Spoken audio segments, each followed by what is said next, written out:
जेव्हा सगळं रामायण घडलं तेव्हा रामायण झाल्यानंतर हनुमंतांकडे नारद मुनी गेले आणि नारद महर्षींनी सांगितलं की म्हणे हनुमंता तुला एक गोष्ट कळाली का काय, तर म्हणे उत्कृष्ट राम भक्तांची यादी करायचं चाललंय, जगातल्या सर्वोत्कृष्ट राम भक्तांची यादी करायचं चाललंय म्हणे. तर केली तर म्हणे काय कोण करतायत, तर म्हणे विभीषण करतायत. होय काय, छान म्हणले, माझं नाव? अहो नाही, मला आश्चर्य वाटलं, म्हणजे तुमचं नावच नाहीये. हनुमंतांना आश्चर्य वाटलं, समस्त त्रिभुवनामध्ये माझ्यासारखा रामभक्त नाही ही मनामध्ये भावना असताना, किंवा पहिलं सोडा, दुसरं सोडा, तिसरं सोडा, हजाराभाऊ सुद्धा माझं नाव नाही, म्हणजे माझं काय असं चुकलं. म्हणून त्या रागामध्ये नारद महर्षींना घेऊन महर्षी आणि हनुमान पोचतात रामचंद्र भगवंतांकडे. समोर भगवंतांना नमस्कार करतात, भगवान निघून जातात. सीता मातेकडे तोंड चेहरापणे किशोरी कुमारी अर्थात माता सीता त्यांच्या समोर नमस्कार करून उभारतात.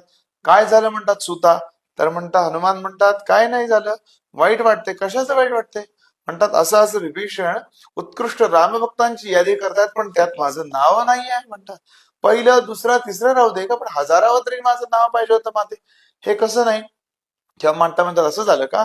शय्या घरापासून हात ओढून पुढे नेतात, एका दालनावर मोठ्या आसनावर अशी मोठी भली मोठी रेशमी वही ठेवलेली असते, ज्याच्यावर अगदी मोर पिसानं छान पैकी अशी रामभक्तांची यादी केलेली असते. पहिलं पान निवडते, त्याच्या पहिल्याच नामामध्ये दिसतंय श्री हनुमान. रामचंद्र भगवंत त्या हनुमंतांना आश्चर्य वाटते, म्हणतात कसं काय ही इथं माझं नाव तिथं माझं नाव, हे काय प्रश्न काय म्हणतात.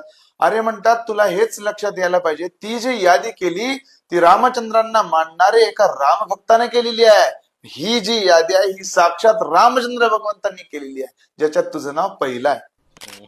कुणाच्या यादीत जायला पाहिजे, कुठल्या यादीत असलं पाहिजे हे आपण ठरवायचंय. देवाच्या यादीत बसायचं की मला ह्या भक्तानं त्या भक्तानं त्यानं मला चांगलं मिळेल, हा चांगलं मिळेल, तो चांगलं मिळेल, नाही अर्थ आहे.